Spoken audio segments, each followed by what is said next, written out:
प्रभु का बहुत बहुत धन्यवाद।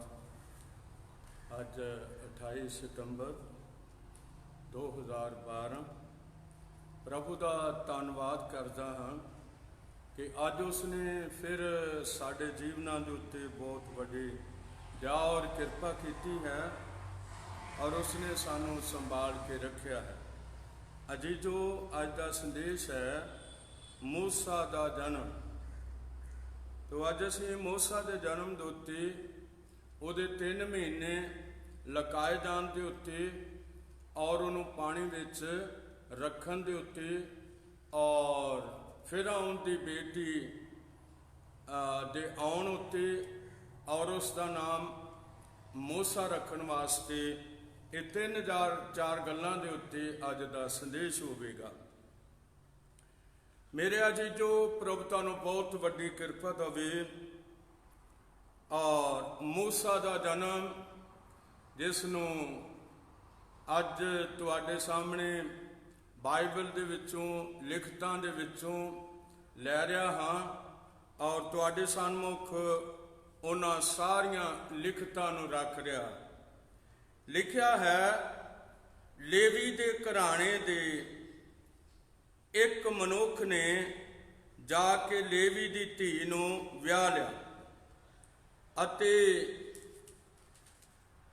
लिखत कहती है वो तीवीं गर्भवती हुई और पुत्र जनी जां उसने वेख्या कि वह सोहना है तां उसनू 3 महीने लुका छड्या, जां अगे नू लुका ना सकी तां उसने कानिया का एक टोकरा लैके उसनू चीकनी मिट्टी अते राल नाल लिपया अते बाल नू उस दे विच पा के दरिया दे कंढे पिलसी विच रख दिता अते ओदी भैन दूर खड़ी सी तां जाणो उस नाल की बीतदी है।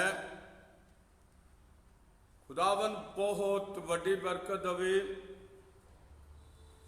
असी अज मूसा दे जन्म नू वेख रहे हाँ।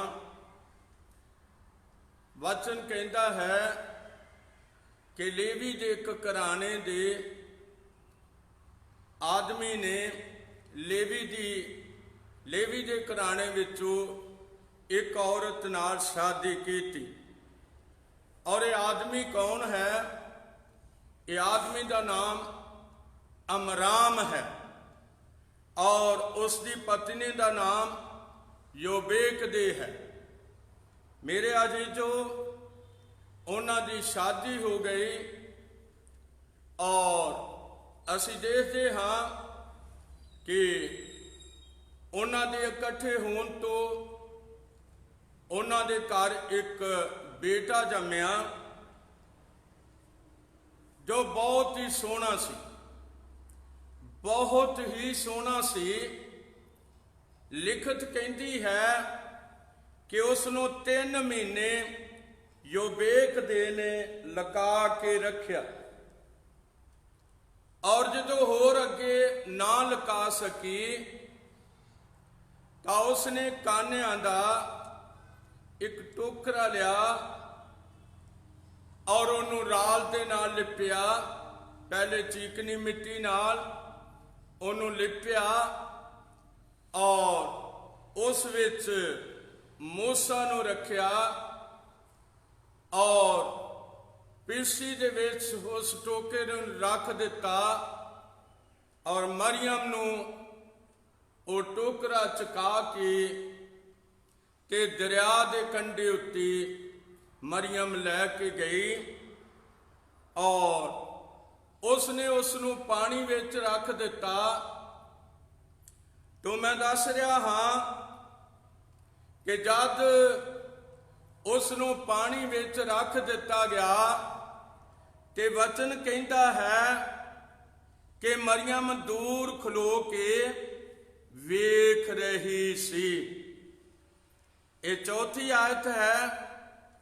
अते उसकी भैन ਦੂਰ ਖੜੀ ਸੀ ਤਾਂ ਜੋ ਜਾਣੇ ਭਾਈ ਉਹਦੇ ਨਾਲ ਕੀ ਬੀਤਦੀ ਹੈ। ਪ੍ਰਭੂ ਬਹੁਤ ਵੱਡੀ ਬਰਕਤ ਦੇਵੇ। ਬੜਾ ਵਿਛੋੜਾ ਸੀ, ਬੜਾ ਦੁੱਖ ਸੀ। ਯੋਬੇਕ ਦੇ ਘਰ ਵਿੱਚ ਰੋ ਰਹੀ ਸੀ। ਮਰੀਅਮ ਨੀਲ ਦਰਿਆ ਦੇ ਕੰਢੇ ਤੇ ਰੋ ਰਹੀ ਸੀ, ਥੋੜੀ ਜਿਹੀ ਹਟ ਕੇ, ਔਰ ਮੂਸਾ ਉਸ ਟੋਕਰੇ ਵਿੱਚ ਰੋ ਰਿਹਾ ਸੀ। ਤਿੰਨ ਜਾਣੇ ਰੋ ਰਹੇ ਸਨ ਇੱਕ ਸਮੇਂ ਦੇ ਉੱਤੇ, ਕਿਉਂਕਿ ਬੜੀ ਵੱਡੀ ਜੁਦਾਈ ਦਾ ਸਮਾਂ ਸੀ। ਖੁਸ਼ੀ ਦਾ ਸਮਾਂ ਨਹੀਂ ਸੀ। ਖੁਸ਼ੀ ਉਦੋਂ ਹੋਈ ਜਦੋਂ ਉਸ ਦਾ ਜਨਮ ਹੋਇਆ, ਔਰ ਜੋ ਵੇਖਦੇ ਨੇ ਦੇਖਿਆ ਬਹੁਤ ਹੀ ਸੋਹਣਾ ਹੈ। ਔਰ ਇਹਦੇ ਤੋਂ ਪਿੱਛੇ ਮੈਂ ਤੁਹਾਨੂੰ ਲੈ ਕੇ ਜਾਣਾ ਚਾਹੁੰਦਾ ਹਾਂ। ਮਰੀਅਮ ਸਭ ਤੋਂ ਵੱਡੀ ਹੈ, ਹरून ਉਹਦੇ ਤੋਂ ਛੋਟਾ ਹੈ, ਔਰ ਹरून ਤੋਂ ਛੋਟਾ ਮੂਸਾ ਹੈ। ਔਰ ਜਦੋਂ ਮੂਸਾ ਆਪਣੀ ਔਰ ਅਮਰਾਮ ਉਹਨਾਂ ਦਿਨਾਂ ਦੇ ਅੰਦਰ ਬਹੁਤ ਦੁਆ ਕਰਦਾ ਸੀ, ਬਹੁਤ ਦੁਆ ਕਰਦਾ ਸੀ। ਔਰ ਉਹ ਯੋਬੇਕ ਦੇ ਨੂੰ ਕਹਿੰਦਾ ਸੀ, ਜਦੋਂ ਮੈਂ ਉੱਪਰ ਦੁਆ ਕਰਾਂ ਤੇ ਜੇ ਮੇਰੀਆਂ ਚੀਕਾਂ ਵੀ ਨਿਕਲ ਜਾਣ, ਡਾਢਾਂ ਨਿਕਲ ਜਾਣ ਖੁਦਾ ਦੇ ਅੱਗੇ, ਤੇ ਤੂੰ ਉੱਤੇ ਨਹੀਂ ਆਉਣਾ, ਮੈਂ ਆਪਣੇ ਖੁਦਾ ਦੇ ਅੱਗੇ ਰੋਵਾਂਗਾ।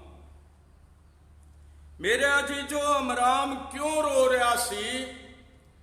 ਇਸ ਕਿ ਇਸਰਾਈਲ ਦੇ ਉੱਤੇ ਗੁਲਾਮੀ ਦਾ ਬੜਾ ਬੋਝ ਸੀਗਾ, ਬੜਾ ਭਾਰ ਸੀਗਾ।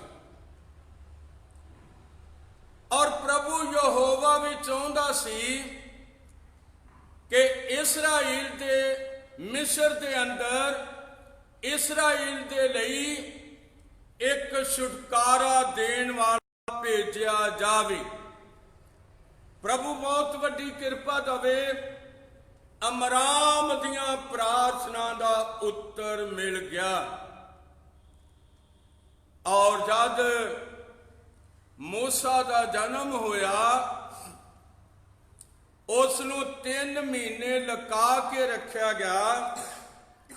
ਭਾਵੇਂ ਅਸੀਂ ਵੇਖਦੇ ਹਾਂ ਕਿ ਉਹਨਾਂ ਤੋਂ ਪਹਿਲਾਂ 2 ਔਰਤਾਂ ਸੀ ਜਿਹੜੀਆਂ ਦਾਈਆਂ ਸੀ, ਉਹਨਾਂ ਨੂੰ ਮਿਸਰ ਦੇ ਫਿਰੌਨ ਦਾ ਹੁਕਮ ਸੀ ਕਿ ਜੇ ਇਸਰਾਈਲੀਆਂ ਦੇ ਘਰ ਬੇਟੀ ਹੋਵੇ ਤੇ ਉਹਨੂੰ ਜਿਉਂਦੀ ਰਹਿਣ ਦਿਓ, ਪਰ ਜੇ ਪੁੱਤਰ ਹੋਵੇ ਤੇ ਉਹਨੂੰ ਗਲ ਘੁੱਟ ਕੇ ਮਾਰ ਦਿਓ। ਔਰ ਇਹ 2 ਜਾਣੀਆਂ ਦਾ ਇੱਥੇ ਨਾਂ ਆਇਆ ਹੈ। ਇਹ ਹੈ ਕੂਚ ਪਹਿਲੇ ਬਾਬ ਦੀ 15 ਆਇਤ। ਤਾਂ ਮਿਸਰ ਦੇ ਰਾਜੇ ਨੇ ਇਬਰਾਨੀ ਦਾਈਆਂ ਨੂੰ, ਜਿਨ੍ਹਾਂ ਵਿੱਚੋਂ ਇੱਕ ਦਾ ਨਾਂ ਸਿਫਰਾ ਅਤੇ ਦੂਈ ਦਾ ਨਾਂ ਫੁਆ ਸੀ, ਆਖਿਆ ਜਾਂ ਤੁਸੀਂ ਬਰਾਨਣਾ ਲਈ ਡਾਈ ਪੁਣਾ ਕਰੋ, ਔਰ ਜੇ ਪੁੱਤਰ ਹੋਵੇ ਤੇ ਮਾਰ ਦਿਓ, ਜੇ ਧੀ ਹੋਵੇ ਤੇ ਉਹਨੂੰ ਰੱਖ ਲਿਓ। ਇਹ ਕੂਚ ਪਹਿਲੇ ਬਾਬ ਦੀ 15-16 ਆਇਤ ਹੈ ਜਿਹੜੀ ਮੈਂ ਤੁਹਾਡੇ ਸਾਹਮਣੇ ਪੇਸ਼ ਕੀਤੀ ਹੈ। ਪ੍ਰਭੂ ਢੇਰ ਸਾਰੀ ਬਰਕਤ ਦੇਵੇ। ਤੋਂ ਮੈਂ ਦੱਸਣਾ ਚਾਹੁੰਦਾ ਹਾਂ ਕਿ ਯੋਬੇਕ ਦੇ ਨੇ ਉਹਨੂੰ ਲੁਕਾਉਣ ਦੀ ਕੋਸ਼ਿਸ਼ 3 ਮਹੀਨੇ ਕਰਦੀ ਰਹੀ। ਆਖਰ ਮਿਸਰ ਦੇ ਕਾਨੂੰਨ ਤੋਂ ਡਰਦੀ ਹੋਈ ਉਸਨੇ ਮੂਸਾ ਨੂੰ ਇੱਕ ਕਾਨੇ ਦੇ ਟੋਕਰੇ ਵਿੱਚ ਰੱਖਿਆ, ਜਿਹਨੂੰ ਚੀਕਨੀ ਮਿੱਟੀ ਦੇ ਨਾਲ ਲਿਪਿਆ ਗਿਆ। ਕਿਉਂਕਿ ਕਾਨਾ ਬਹੁਤ ਹੌਲਾ ਹੁੰਦਾ ਹੈ, ਔਰ ਥੱਲੇ ਨਹੀਂ ਛੇਤੀ ਡੁੱਬ ਸਕਦਾ। ਇਸ ਕਰਕੇ ਅਸੀਂ ਦੇਖਦੇ ਹਾਂ ਕਿ ਉਸ ਵਿੱਚ ਮੂਸਾ ਨੂੰ ਰੱਖਿਆ ਗਿਆ ਔਰ ਮਰੀਅਮ ਨੂੰ ਮੂਸਾ ਦਿੱਤਾ ਗਿਆ ਔਰ ਉਸ ਟੋਕਰੇ ਨੂੰ ਲੈ ਕੇ ਜਾ ਰਹੀ ਸੀ। ਪਿਲਸੀ ਜਿਹਦੇ ਵਿੱਚ ਟੋਕਰਾ ਰੱਖਣਾ ਸੀ, ਉਹ ਦੋਵੇਂ ਚੀਜ਼ਾਂ ਲੈ ਕੇ ਜਾ ਰਹੀ ਸੀ ਔਰ ਉਸਨੇ ਪਾਣੀ ਵਿੱਚ ਆਪਣੇ ਭਰਾ ਨੂੰ ਰੱਖ ਦਿੱਤਾ, ਨੇੜੇ ਜੇ ਰੱਖ ਦਿੱਤਾ ਔਰ ਫਿਰ ਦੂਰ ਹੋ ਕੇ ਵੇਖਦੀ ਰਹੀ ਕਿ ਮੇਰੇ ਭਰਾ ਨਾਲ ਕੀ ਬੀਤਦੀ ਹੈ। ਤੋ ਵਚਨ ਕਹਿੰਦਾ ਹੈ 2 ਦੀ 4 ਅਤੇ ਉਸ ਦੀ ਭੈਣ ਦੂਰ ਖੜੀ ਸੀ ਤਾਂ ਜਾਣੋ ਭਾਈ ਉਸ ਨਾਲ ਕੀ ਬੀਤਦੀ ਹੈ। ਉਸੇ ਵਕਤ 5ਵੀਂ ਆਇਤ ਕਹਿੰਦੀ ਹੈ, ਵਚਨ ਕਹਿੰਦਾ ਫਿਰੌਨ ਦੀ ਧੀ ਇਸ਼ਨਾਨ ਕਰਨ ਲਈ ਦਰਿਆ ਦੇ ਕੰਢੇ ਆਈ ਆਪਣੀਆਂ ਸਹੇਲੀਆਂ ਦੇ ਨਾਲ ਔਰ ਉਹ ਦਰਿਆ ਦੇ ਕੰਢੇ ਫਿਰਦੀਆਂ ਸਨ ਤਾਂ ਉਸਨੇ ਪਿਲਸੀ ਵਿੱਚ ਟੋਕਰਾ ਵੇਖਿਆ। ਉਸ ਆਪਣੀ ਟਹਿਲਣ ਨੂੰ ਉਸ ਦੇ ਲਿਆਉਣ ਲਈ ਘੱਲਿਆ।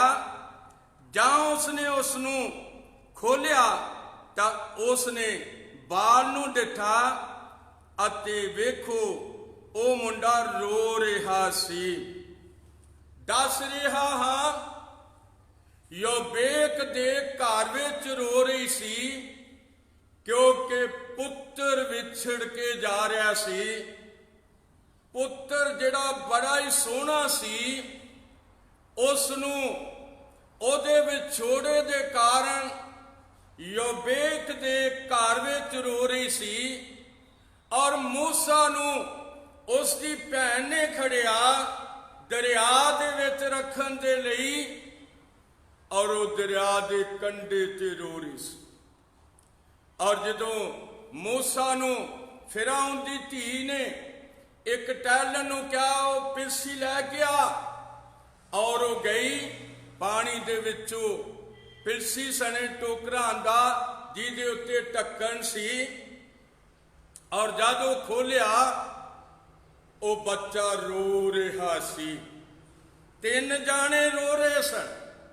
ਮੇਰੇ ਅਜ਼ੀਜ਼ੋ ਧਿਆਨ ਦਿਓ, ਜਦੋਂ ਅਸੀਂ ਵੇਖਦੇ ਹਾਂ ਕਿ ਇਹ ਗੱਲਾਂ ਹੁੰਦੀਆਂ ਨੇ, ਗਮ ਦੀਆਂ ਗੱਲਾਂ ਹੁੰਦੀਆਂ ਨੇ, ਪਰ ਜਦੋਂ ਹੀ ਫਿਰੌਨ ਦੀ ਬੇਟੀ ਨੇ ਉਸ ਬੱਚੇ ਨੂੰ ਲੈ ਲਿਆ ਔਰ ਉਸ ਨੂੰ ਚੁੱਕ ਲਿਆ ਔਰ ਉਸ ਨੂੰ ਮਤਲਬ ਚੁੱਪ ਕਰਾਉਣ ਦੀ ਕੋਸ਼ਿਸ਼ ਕੀਤੀ ਔਰ ਉਸਨੇ ਕਿਹਾ ਮੈਂ ਇਸ ਦਾ ਨਾਮ ਮੌਜਜ਼ ਰੱਖਾਂਗੀ। ਇੰਗਲਿਸ਼ ਵਿੱਚ ਮੈਂ ਇਸ ਦਾ ਨਾਮ ਮੌਜਜ਼ ਰੱਖਾਂਗੀ ਜਾਣੇ ਕਿ ਮੂਸਾ ਰੱਖਾਂਗੀ, ਕਿਉਂ ਜੋ ਮੈਨੂੰ ਪਾਣੀ ਵਿੱਚੋਂ ਕੱਢਿਆ ਹੈ। ਮੂਸਾ ਦਾ ਮਤਲਬ ਹੈ ਪਾਣੀ ਵਿੱਚੋਂ ਕੱਢਿਆ ਹੋਇਆ। ਪ੍ਰਭੂ ਤੁਹਾਨੂੰ ਬਹੁਤ ਵੱਡੀ ਬਰਕਤ ਦੇਵੇ। ਔਰ ਉਸ ਵੇਲੇ ਫਿਰੌਨ ਦੀ ਬੇਟੀ ਕਹਿ ਰਹੀ ਸੀ ਜੇ ਕੋਈ ਦੁੱਧ ਪਿਲਾਉਣ ਵਾਲੀ ਮਿਲ ਜਾਵੇ ਤੇ ਫਿਰ ਇਹ ਬੱਚਾ ਇਹਦਾ ਮੂੰਹ ਸੁੱਕਾ ਹੋਇਆ ਹੈ, ਜੇ ਕੋਈ ਮਿਲ ਜਾਵੇ ਤੇ ਬਹੁਤ ਵਧੀਆ ਹੋਵੇਗਾ।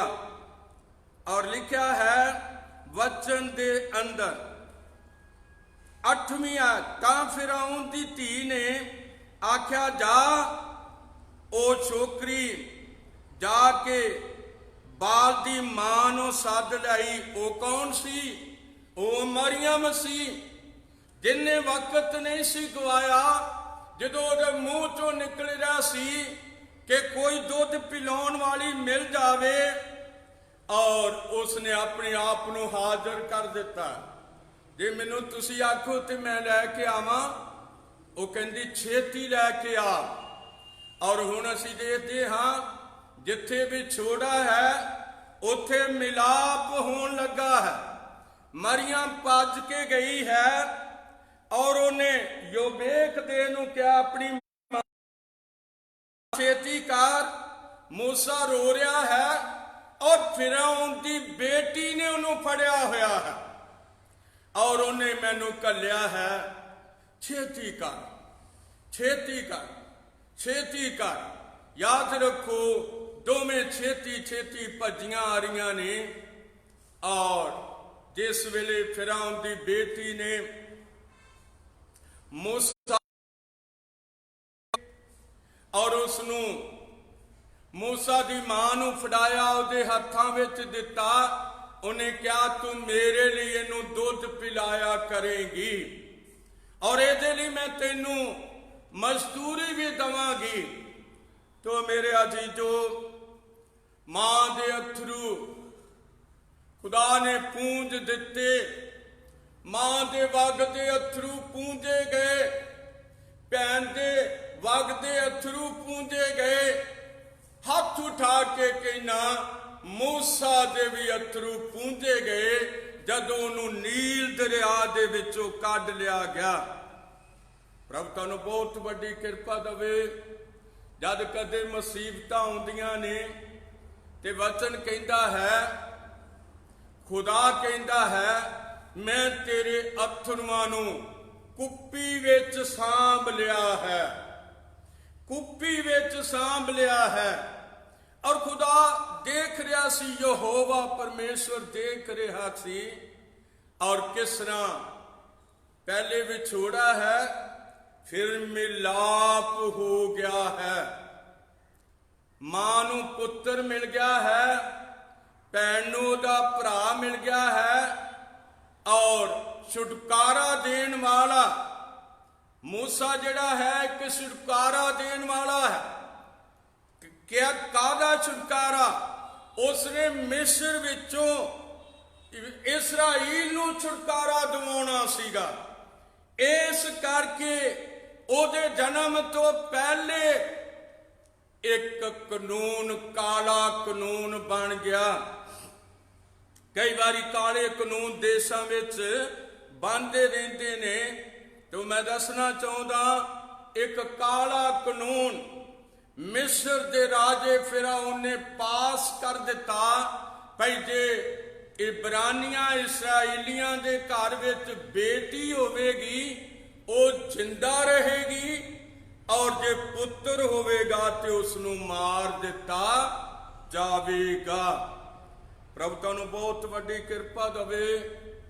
मैं दसना चाहता हाँ कि हुण जो वेखदे अपने पुत्र नू कित्थे दुध पिलाउण जांदी है, वो फिरौन दे महल विच जांदी है।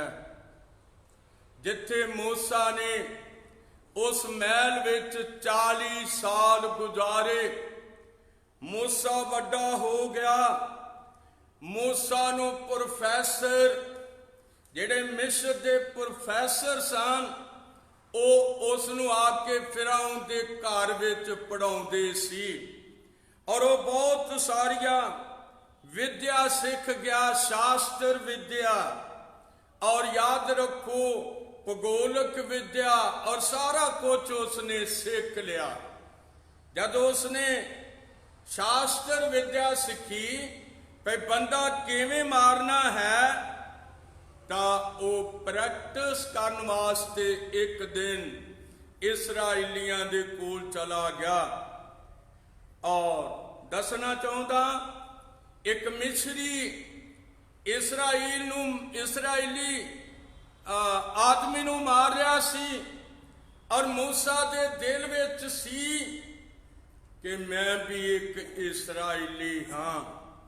जिथे दुध पिला दिता जो वेखदे ने उते उन्होंने दस दिता तू इसराइली है, तू मिस्री नहीं। तेनू खुदा ने किस तरह कलिया है, ये ओदी योजना है। और असी अगे चल के देखते हाँ कि जदों उन्हें उस मिस्री नू 2 मिनटां च ही खत्म कर दिता और रेत विच दब दिता। अगले दिन फिर गया, अगले दिन मूसा फिर गया और फिर वो लड़ रहे सन। हुण दोवें इसराइली लड़ रहे सन और उन्हें कहा तुसी ते भरा भरा हो, तुसी क्यों लड़ते हो? और उन्होंने इसराइलियों ने कहा तैनू साडे उत्ते हाकम किन्ने मुकर्रर कर दिता? नू मार के रेत विच दब दिता, अज तू फिर आया है। इन्ने चिर नू की हो गया होया सी? इन्ने चिर नू रामसिस भी बन चुकिया होया सी, सारे काम हो चुके हुए सन। और असी देखते हाँ कि फिरौन नू पता लग गया कि एक मिस्री मूसा ने मारिया है। तो याद रखो मूसा उथों चला गया, मूसा उथों चला गया और वो मदियान दे विच चला गया। मदियान देश एक मिस्र का हिस्सा है जिसनू अज सिनाई, सीना तो सिनाई आख्या जाता है। तो मिस्र के अंदर अज भी सिनाई स्टेट वखरी है। मैं उत्थे घूमिया हाँ और सिनाई दे विच रेड सी पार मैं दसना चाहता कि असी सिनाई दे विच जा रहे सी। 4.5 घंटे साडी बस सिनाई विच चली और फिर असी सीना दे पहाड़ दे सामने चले गए। बड़ी कृपा दवे तो मैं दसना चाहता हाँ कि उसने जित भेडां नू चारिया और वो पहला चले गई, टाइम तो पहले चले गई। जिथरों कहता तुसी अज किस तरह सवखते आ गई?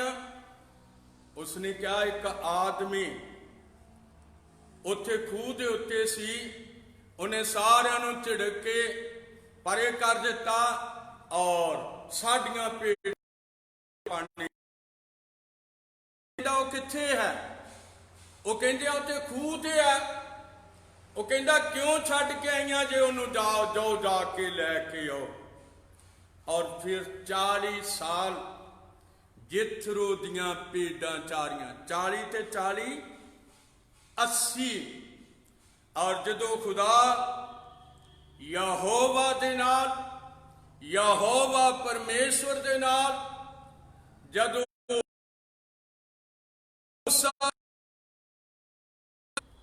और यहोवा परमेश्वर उसनू मसा करने वास्ते हुरेब दे पहाड़ उत्ते उतरिया होया सी। और एक झाड़ी अंदर वो बैठा होया सी और झाड़ी अग दे नाल बल रही सी, पर भस्म नहीं सी हुंदी, भस्म नहीं सी हुंदी। मैं तुहानू तासुब की गल दसना चाहता, बड़ी वधिया गल, हैरान कर देन वाली गल मैं तुहानू दसना चाहता कि वो झाड़ी अजे तक भी हरी है। इस गल नू किन्ने साल हो गए ने? 3500 साल हो चुका है, जाने के 3500 साल हो चुका है, झाड़ी अजे भी हरी भरी है। हुण तुसी मेरे नजदीक होवो ते मैं तुहानू दस सकां कि मैं हुरेब दे पहाड़ दे उत्ते उस झाड़ी नू वेख्या और मैं कमेंटरी भी की थी भी ये ओ हुरेब दा पहाड़ है जिथे यहोवा झाड़ी दे विच उतरिया और उसने मूसा दे नाल की कीतियां ने, गल्लां कीतियां ने। प्रभु तुहानू बहुत वड्डी कृपा दवे। तो मैं दसना चाहता हाँ कि मूसा दे नाल जद गल्लां होईयां तो मैं पढ़ना चाहता हाँ कूच 3रा अध्याय। मूसा अपने सौरे जिथरो मदियानी पुजारी दे इज्जड़ नू चारदा सी, उसने इज्जड़ नू उजाड़ के पिछली बार ਅਤੇ ਉਹ ਪਰਮੇਸ਼ਰ ਦੇ ਪਹਾੜ ਹੋਰੇਬ ਦੇ ਕੋਲ ਆਇਆ। ਤਾਂ ਯਹੋਵਾ ਦੇ ਦੂਤ ਨੇ ਇੱਕ ਅੱਗ ਦੀ ਲਾਟ ਵਿੱਚ ਉਸ ਨੂੰ ਦਰਸ਼ਨ ਦਿੱਤਾ। ਜਾਂ ਉਸਨੇ ਦਿਠਾ ਅੱਗ ਵਿੱਚ ਬਲ ਰਹੀ ਸੀ, ਪਰ ਝਾੜੀ ਭਸਮ ਨਹੀਂ ਸੀ ਹੁੰਦੀ। ਝਾੜੀ ਭਸਮ ਨਹੀਂ ਸੀ ਹੁੰਦੀ। ਉਹ ਤੇ ਬੜੀਆਂ ਝਾੜੀਆਂ ਨੂੰ ਮੂਸਾ ਵੇਖ ਚੁੱਕਿਆ ਸੀ, ਜਿਨ੍ਹਾਂ ਨੂੰ ਅੱਗ ਲੱਗ ਜਾਂਦੀ ਸੀ ਔਰ ਉਹ ਭਸਮ ਹੋ ਜਾਂਦੀਆਂ, ਸੜ ਜਾਂਦੀਆਂ ਸਨ। ਪਰ ਇਹ ਝਾੜੀ ਭਸਮ ਨਹੀਂ ਸੀ ਹੁੰਦੀ। ਮੂਸਾ ਉੱਥੇ ਖਲੋਤਾ ਹੋਇਆ ਵੇਖ ਰਿਹਾ ਸੀ। ਜਦੋਂ ਵੇਖ ਰਿਹਾ ਸੀ ਤੇ ਚੌਥੀ ਆਇਤ, ਜਾਂ ਯਹੋਵਾ ਨੇ ਵੇਖਿਆ ਕਿ ਉਹ ਵੇਖਣ ਨੂੰ ਇੱਕ ਪਾਸੇ ਨੂੰ ਮੁੜਿਆ, ਤਾਂ ਪਰਮੇਸ਼ਰ ਨੇ ਉਸ ਝਾੜੀ ਦੇ ਵਿੱਚੋਂ ਪੁਕਾਰ ਕੇ ਉਸ ਨੂੰ ਆਖਿਆ, ਹੇ ਮੂਸਾ, ਹੇ ਮੂਸਾ। ਤਾਂ ਉਸ ਆਖਿਆ, ਮੈਂ ਹਾਜ਼ਰ ਹਾਂ। ਫਿਰ ਉਸਨੇ ਆਖਿਆ, ਇੱਧਰ ਨੇੜੇ ਨਾ ਆ, ਆਪਣੇ ਪੈਰਾਂ ਤੋਂ ਜੁੱਤੀ ਲਾ ਦੇ, ਕਿਉਂ ਜੋ ਇਹ ਥਾਂ ਜਿੱਥੇ ਤੂੰ ਖੜਾ ਹੈ ਪਵਿੱਤਰ ਭੂਮੀ ਹੈ। ਨਾਲੇ ਉਸ ਆਖਿਆ, ਮੈਂ ਤੇਰੇ ਪਿਤਾ ਦਾ ਪਰਮੇਸ਼ਰ ਅਬਰਾਹਾਮ ਦਾ ਪਰਮੇਸ਼ਰ, ਇਸਹਾਕ ਦਾ ਪਰਮੇਸ਼ਰ ਅਤੇ ਯਾਕੂਬ ਦਾ ਪਰਮੇਸ਼ਰ ਹਾਂ। ਮੂਸਾ ਨੇ ਆਪਣਾ ਮੂੰਹ ਢੱਕ ਲਿਆ, ਕਿਉਂ ਜੋ ਉਹ ਪਰਮੇਸ਼ਰ ਨੂੰ ਵੇਖਣ ਤੋਂ ਡਰਦਾ ਸੀ। ਆਓ ਦੁਆ ਕਰਾਂਗੇ। ਇਸ ਦਾ ਦੂਸਰਾ ਭਾਗ, ਮੂਸਾ ਦਾ ਜਨਮ, ਇਸ ਦਾ ਦੂਸਰਾ ਭਾਗ ਫਿਰ ਅਸੀਂ ਕੱਲ ਵੇਖਾਂਗੇ। ਕੱਲ ਉਸ ਦਾ ਅਲਾਈਵ ਹੋਵੇਗਾ। ਹੁਣ ਆਓ ਅਸੀਂ ਦੁਆ ਕਰਾਂਗੇ। ਪ੍ਰਭੂ ਤੁਹਾਨੂੰ ਬਹੁਤ ਵੱਡੀ ਬਰਕਤ ਦੇਵੇ।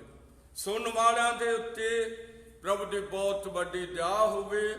ਪ੍ਰਾਰਥਨਾ ਵਿੱਚ ਜਾਵਾਂਗੇ। ਸਾਡੇ ਪ੍ਰਭੂ ਯਿਸੂ ਮਸੀਹ, ਅਸੀਂ ਤੇਰਾ ਧੰਨਵਾਦ ਕਰਦੇ ਹਾਂ। ਤੇਰੇ ਬੁਲਾਏ ਹੋਏ ਮਨੁੱਖ ਦੇ ਲਈ, ਮੂਸਾ ਦੇ ਲਈ ਧੰਨਵਾਦੀ ਹਾਂ ਪ੍ਰਭੂ।